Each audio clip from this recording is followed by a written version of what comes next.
Good morning. So, excellent. Very happy to see you guys all here. When she was reading the agenda, I almost felt like she's going through my talk because all the bleeding edge topics, I hope to cover some of them and give a perspective of what are the top technology trends that we are expecting to change a developer's landscape. A quick correction before I begin. I do not work for Couchbase anymore. As of 2 weeks ago, I work for Amazon Web Services.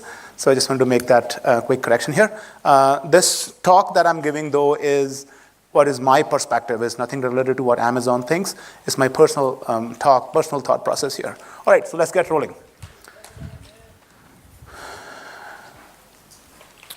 So I'm literally going to go through a fast-paced introduction for top-down technology trends. It's not the technology itself. It's essentially trends that we are thinking that will change the developer's landscape. Containers is sort of one of the mainstream here. A lot of people have been talking about containers. Every conference you go, every customer you talk to, they're asking like, how do I containerize me? How do I containerize my solutions? How do I deliver faster, more agile way of building and deploying applications?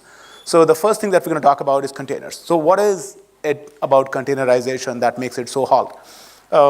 If you look at container, essentially, it's a way to package, run, deploy, scale your application in a completely platform agnostic way, a framework agnostic way, or an operating system agnostic way.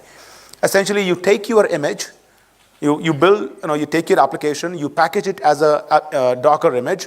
Now that Docker image contains all of your application dependencies, and then you take that Docker image that could run on a variety of container orchestration platforms.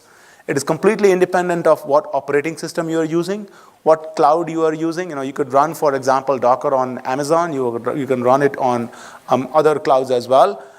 And a lot of different clouds have a lot of different orchestration frameworks. So the idea being, whether you're using Java, whether you're using Node, whether you're using Python, what frameworks you're using, all of those dependencies are packaged together as a Docker image. And then they're run on a container orchestration framework completely independent of the cloud, is what makes this fast. It is also a lightweight alternative to virtual machines.